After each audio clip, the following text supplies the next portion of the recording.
বন্ধুসকল আপোনালোক সকলোৱে গম পাইছে ইতিমধ্যে অসমৰ মুখ্যমন্ত্ৰী হিমন্ত বিশ্ব শৰ্মা ছাৰেও ইতিমধ্যে ঘোষণা কৰিছে যে অসম পুলিচৰ কনিষ্টবলৰ ফালৰ পৰা বহু ভেকেন্সি মুকলি হ'ব তো বিশেষকৈ সৰ্বাধিক যেটো ভেকেন্সি আহিব হেতু কনিষ্টবলতে আহিব তো বন্ধুসকল সেইভাবে আমি আলোচনা কৰিম আপোনালোকে যদি কনিষ্টবলত যোগদান কৰিব বিচাৰে তেনেহলে আপোনালোকৰ কোৱালিফিকেশন কিমান লাগিব আপোনালোকৰ হাইট কিমান লাগিব তো আপোনালোকৰ কি ডকুমেন্টস লাগিব তো সকলো আমি প্ৰক্ৰিয়া এই ভিডিওটো আলোচনা কৰিম ঠিক আছে ভিডিওটো স্কিপ নকৰাকৈ এফালৰ পৰা চাই দিয়ক তেতিয়াহে সঠিক ইনফৰমেশনটো আপোনালোকে গম পাব ঠিক আছে তো যিবিলাক নতুন ক্যান্ডিডেট তেওঁলোকে গম নাপায় পুৰণি বিলাকেটো গম পাই যায় ঠিক আছে তো আপোনালোকে এই ভিডিওটো যদি চাই আপোনালোকৰ কিছু হেল্পফুল হ'ব তো বন্ধুসকল প্ৰথম যে অসম পুলিচৰ যেটা ভেকেন্সি আহে কনিষ্টবলৰ তেতিয়া দুটা বিভাগত ভেকেন্সি মুকলি হৈ আহে ঠিক আছে কিছু পদ আপোনালোকৰ ইউবিত থাকিব আৰু কিছু পদ আপোনালোকৰ এবিত থাকিব দুটাই ওতপ্ৰোতভাৱে জড়িত ঠিক আছে ইউবি অলমান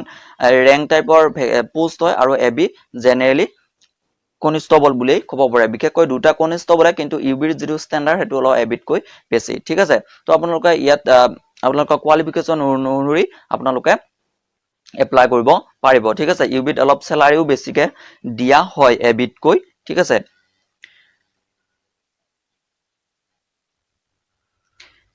নেক্সট বন্ধুসকল আপোনালোকৰ নেশনালিটি হ'ব লাগিব আপুনি অসমৰ ক্যান্ডিডেট হ'ব লাগিব আদাৰ ষ্টেটৰ যদি আপুনি ক্যান্ডিডেট হয় তেনেহলে ইয়াত কোনো কাৰণত আপোনালোকে এপ্লাই কৰিব নোৱাৰিব অনলি অসমৰ ক্যান্ডিডেটেহে আপোনালোকৰ এটো এপ্লাই কৰিব পাৰিব নেক্সট বন্ধুসকল এজ আপোনালোকৰ সকলো ক্যান্ডিডেটৰ বাবে 18 বছৰৰ পৰা 25 বছৰ হ'ব লাগিব ঠিক আছে তাৰোপৰি চৰকাৰী নিৰ্দেশ অনুসৰি আপোনালোকে কাষ্ট অনুসৰি আপোনালোকে এজ ৰিলেক্সেশন পাব ঠিক আছে যেনেদৰে আপোনালোকে এসটি এসসি বিলাকে ইয়াত 5 বছৰ ৰিলেক্সেশন পাব ঠিক আছে তো যেনেকে 18 বছৰৰ পৰা ইফালে 30 বছৰলৈ এসটি বিলাকে এপ্লাই কৰিব পাৰিব ঠিক আছে 18 বছৰৰ পৰা 25 বছৰটো এক্সট্ৰা দিয়াই আছে তাৰোপৰি আপোনালোকে কাষ্ট অনুসৰি এজ ৰিলেক্সেশন পাই যাব ঠিক আছে এসটি বিলাকে 5 বছৰ পাব ওবিসি এণ্ড এমওবিসি বিলাকে 3 বছৰ এজ ৰিলেক্সেশন পাই যাব ঠিক আছে তাৰোপৰি ইয়াত হোমগাৰ্ড ট্ৰেনিং কৰা পিডিপি এই সাৰ্টিফিকেট থকা লৰাবিলাকে ইয়াত 3 বছৰ এজ ৰিলেক্সেশন পাব ঠিক আছে নেক্সট বন্ধুসকল ইউবিৰ বাবে আপোনালোকে এইচএস পাস কৰিব লাগিব দ্যাট মিন্স আপোনালোকে হায়াৰ সেকেন্ডাৰী পাস কৰিব লাগিব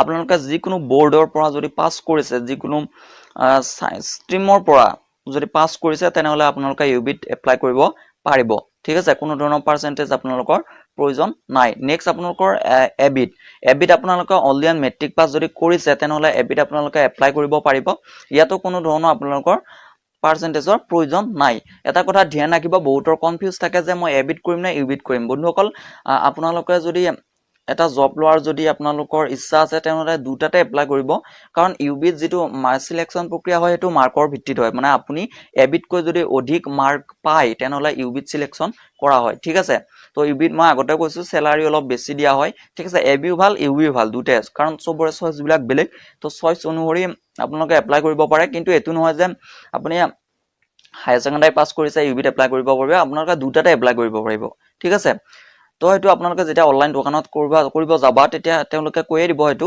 তো তাত কোনো চিন্তা কৰিব লগা নাই নেক্সট বন্ধুসকল ফিজিক্যাল স্ট্যান্ডাৰ্ড টেষ্ট যেতিয়া আপোনালোকৰ টেষ্ট কৰিব তেতিয়া আপোনালোকৰ হাইট লাগিব জেনাৰেল ওবিসি এমওবিসি এসসি বিলাকৰ বাবে 162.56 সেমি আপোনালোকৰ লাগিব ঠিক আছে ফিমেল আপোনালোকৰ ছোৱালী সকলৰ বাবে 154.94 সেমি আপোনালোকৰ লাগিব ঠিক আছে এসটি বিলাকৰ ৰিলেক্সেশন আছে ইয়াৰ হাইটত ঠিক আছে তো আপোনালোকৰ 160.2 সেমি আপোনালোকৰ এসটি ক্যান্ডিডেট বিলাকে কোৱালিফাই কৰি যাব 160.2 সেমি থাকিলেই কোৱালিফাই কৰি যাব আৰু ফিমেল সকলৰ বাবে 152.40 সেমি যদি থাকে তেনেহলে ছোৱালী সকলৰ হাইট হৈ যাব ঠিক আছে তো হাইটটো বহুতৰ ডাউট থাকে তো আপোনাৰ ইয়াতকৈ যদি কম আছে আপোনালোকে এপ্লাই নকৰিব যেটো এনেও আপোনালোকৰ ৰিজেক্ট কৰি দিয়া হৈ যাব ঠিক আছে তো তাত গৈ আপোনালোকৰ মনটো বেয়া লাগিব তো নেক্সট আপোনালোকৰ চেস বন্ধুসকল চেস আপোনালোকৰ নৰমাল জেনাৰেল ওবিসি এসসি এসসি বিলাকে আপোনালোকৰ নৰমাল যেটো চেস হ'ব লাগিব আপোনালোকৰ হেতু হ'ব লাগিব 80 সেমি ঠিক আছে এক্সপ্লেন্ডেড মানে ফুলালে আপোনালোকৰ 85 সেমি হ'ব লাগিব নৰমাল আপোনালোকৰ 80 সেমি হ'ব লাগিব আৰু ফুলালে আপোনালোকৰ 85 সেমি আপোনালোকৰ হ'ব লাগিব আৰু এসটি বিলাকৰ চেসটো আপোনালোকৰ ৰিলেক্সেশন দিয়া আছে নৰমাল আপোনালোকৰ 78 সেমি হ'ব লাগিব এক্সপ্লেন্ডেড ফুলালে আপোনালোকৰ 83 সেমি লাগিব নেক্সট বন্ধুসকল মেডিকেল টেষ্ট কাৰণ যেটো আপোনালোকে কনিষ্টবলত যোগদান কৰিব ঠিক আছে। তো আসাম পুলিচ এটা ৰক্ষা বিভাগৰ ভেকেঞ্চি এইটো আপোনালোকে মেডিকেলি ফিট হোৱাটো অতি গুৰুত্বপূৰ্ণ। কিন্তু আদাৰ যিবিলাক SSC আছে, ইণ্ডিয়ান আৰ্মি আছে, তো সেইবিলাকতকৈ তো বন্ধুসকল আপোনালোকৰ মেডিকেলি যিখিনি ইম্পৰ্টেন্ট চোৱা হ'ব তাত সেইখিনি হ'ব আপোনালোকৰ কালাৰ ব্ৰাইটনেছ, ঠিক আছে, চকুদি কম দেখা, ঠিক আছে। তো সেইখিনি চোৱা হ'ব। নেক্সট আপোনালোকৰ হেণ্ড, আপোনালোকৰ হাত বেকা আছে নেকি, ভাঙা আছে নেকি, হাতত ডাঙৰকৈ কটা আছে নেকি, ঠিক আছে। তো সেইখিনি চাব আৰু নকনি চাব, ঠিক আছে। ইয়াতকৈ বেলেগ কিন্তু এবাৰ যেতিয়া ইণ্টাৰভিউ দিব মই গৈছিলোঁ, যিটো হৈ যোৱা ইণ্টাৰভিউটো মই দিছোঁ, তাত কিন্তু বেলেগ চোৱা নাই। বন্ধুসকল মেডিকেলৰ ওপৰত মই ভিডিঅ' বনাই দিছোঁ, মই ডিছক্ৰিপশ্যনত দি দিম, তো তাত আপোনালোকে চাব পাৰিব, ঠিক আছে। নেক্সট আপোনালোকৰ বন্ধুসকল পাছপোৰ্ট চাইজ ফটো লাগিব, সেইটো সকলোৱে গমে পায়। নেক্সট আপোনালোকে যিখিনি এডুকেশ্যন কোৱালিফিকেশ্যন আপোনালোকৰ যেনিবা HS পাছ কৰিছে, তো তাৰ অৰিজিনেল চাৰ্টিফিকেটটো আপোনালোকৰ লাগিব, মাৰ্কশ্বিট লাগিব, ঠিক আছে। তো তাৰ উপৰি আপোনালোকৰ এখন এভিডেন্স প্ৰুফ মানে যিটো ডকুমেণ্টছৰ ওপৰত এখন আপোনালোকৰ আধাৰ কাৰ্ড হৈ গ'ল, আধাৰ কাৰ্ড বা ভোটাৰ ID, পান কাৰ্ড যিকোনো হৈ গ'লে হৈ যাব, ঠিক আছে। তো ইয়াত আপোনালোকৰ ইমান এইখিনি থাকিয়েই যায়। তো কিন্তু ইয়াত এটা কথা ধ্যান ৰাখিব, আপোনালোকৰ যাতে যেনিবা ভোটাৰ ID নামটো ভুল আছে, ঠিক আছে, কিন্তু আপোনালোকৰ যেতিয়া এডুকেশ্যন কোৱালিফিকেশ্যনৰ যিখিনি চাৰ্টিফিকেট ডকুমেণ্টছ তাত কিছুমান বস্তু ভুল আছে, তো সেইটো শুধৰণি কৰিব। পিছত গ'লে আপোনালোকে পাছটো কৰিব, কিন্তু প্ৰব্লেম হৈ যাব, ঠিক আছে। আগতে সেইটো শুধৰণি কৰি এপ্লাই কৰিব। বন্ধুসকল এপ্লাই কৰোঁতে কিছুমান কথা ধ্যান ৰাখিব, আপোনালোকৰ HSLC চাৰ্টিফিকেটটো লাগিবই, তাৰপৰা কাষ্ট চাৰ্টিফিকেট লাগিব, ঠিক আছে। তো আপোনালোকৰ যদি এক্সট্ৰা হোমগাৰ্ড চাৰ্টিফিকেট আছে, তো এইবিলাক চাৰ্টিফিকেটে বহুত বেনিফিট দিয়ে, ঠিক আছে। যিহেতু অসম পুলিচৰ এক্সট্ৰা মাৰ্কটো এবাৰ এড কৰি দিছিলে, তো সেইবাবে এইবিলাক চাৰ্টিফিকেট বহু ইম্পৰ্টেণ্ট হয়। তো আপোনালোকৰ NCT চাৰ্টিফিকেট আছে যদি দিব, ঠিক আছে। তো VDP চাৰ্টিফিকেট আছে যদি দিব, যিকোনো স্পৰ্টছ চাৰ্টিফিকেট আছে যদি দিব। আপোনালোকৰ ষ্টেটৰ কাম নাহে স্পৰ্টছ চাৰ্টিফিকেট, আপোনালোকৰ নেশ্যনেল বা ইণ্টাৰনেশ্যনেল আদাৰ আপোনালোকৰ ৱৰ্ল্ডত যদি খেলিছে তেনেহ'লে ভাল মাৰ্ক এটা দি দিয়ে, ঠিক আছে। তো সেইবাবে এই চাৰ্টিফিকেটসমূহ আপোনালোকে এপ্লাই কৰোঁতে দি দিব। আপোনালোকৰ যদি এতিয়া যদি খেলা নাই, পাছত খেলিও দিব পাৰে, তো যদি আছে দি দিব, আৰু মানে আপোনালোকৰ এটা ভাল বেনিফিট পাই যাব।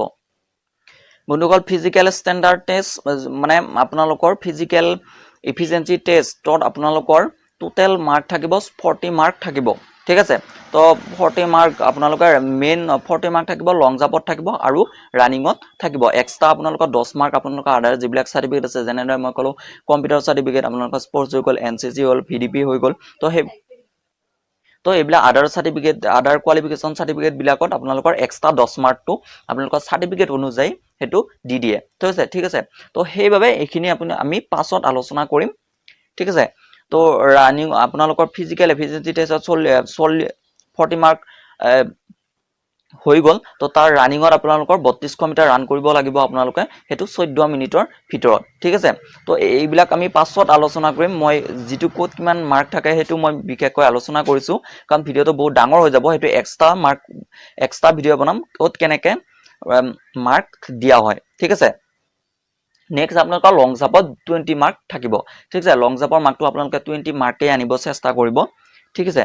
তো বিশেষকৈ এইখিনিয়ে, ইয়াত কিছুমান বস্তু দিয়া আছে যে কিমান ছেকেণ্ডৰ ভিতৰত সোমালে আপোনালোকে কিমান মাৰ্ক লাভ কৰিব। গতিকে ইনফৰমেশ্যনটো ইমানেই। চেনেলটো যদি প্ৰথমবাৰৰ বাবে আহিছে তেনেহ'লে চেনেলটো ছাবস্ক্ৰাইব কৰিব। এইবিলাক মই যেনে কিমান মিনিটত কভাৰ কৰিব লাগিব এইবিলাক এক্সট্ৰা ভিডিঅ' এটা মই বনাই দিম, চিন্তা কৰিব নালাগে সুন্দৰকৈ। তো চেনেলটো ছাবস্ক্ৰাইব কৰিব, নতুনকৈ আহিছে যদি। ইমানেই, ধন্যবাদ।